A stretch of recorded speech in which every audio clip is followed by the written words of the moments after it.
Goeiemiddag, ek groet almal in die wonderlike naam van ons Hemelse Vader, ons Heilige God. En ek wil net vir julle ietsie, ek gaan 'n boodskap gee. Net gou vinnig 'n dingetjie sê wat ek dink min mense verstaan in hierdie wêreld. Almal sê, as jy nou met mense praat, sê hulle, jou kinders is vir jou geleen, jou ouers is vir jou geleen. As jy siek is of jy is oud, dan sê hulle jy het nog 'n paar geleende jare oor. Ek weet nie waar kom hulle aan daai storie nie, want ek glo glad nie aan leen nie. Ek glo glad nie dat Jesus ooit vir iemand gesê het, hoor hierso, ek leen jou nog 'n bietjie tyd. Toe Lazarus daar gelê, dit is nie staan op, ek gaan jou 'n bietjie tyd leen nie. Toe die meisie dood was in haar kamer, het Jesus nie vir gesê, staan op, ek leen jou nog tyd nie. Nee, mense verstaan dit nie lekker nie. Nou ek wil graag dit net opklaar. Want vandag het ek met mense gesels en toe sê hulle vir my, onthou jou kinders is vir jou geleen. Nee, my kinders is nie vir my geleen nie. My vrou is nie vir my geleen nie. My lewe is nie vir my geleen nie. Dis 'n seëning. Ek's geseën met my vrou. Ek's geseën met my kinders. Ek's geseën deur Jesus Christus, ons Hemelse Vader, om nog te lewe. Dis 'n seëning.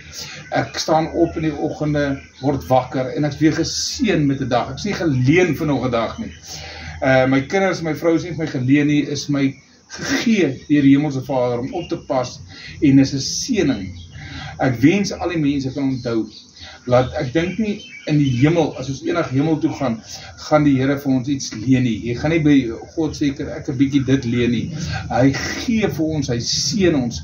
So kom ons embrace dit, kom ons vat dit en sê dankie God vir jou seëninge. Daar is nie leninge nie. Dis wonderlik om te weet ons het 'n Hemelse Vader wat ons seën met alles. Hy seën jou met nog 'n dag.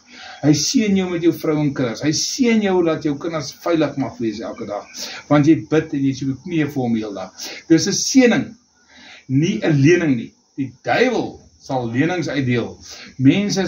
Ons mense sal mekaar geld leen, sulke goeders leen.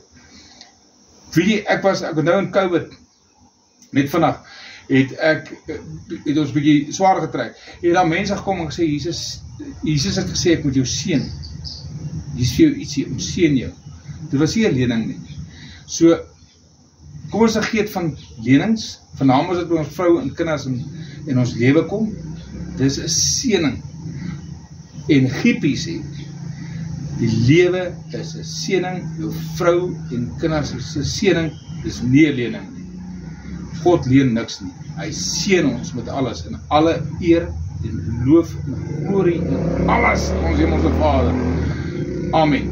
Wonderlike dag vir julle. Ek hoop julle verstaan hierdie boodskap. Dankie, lekker dag.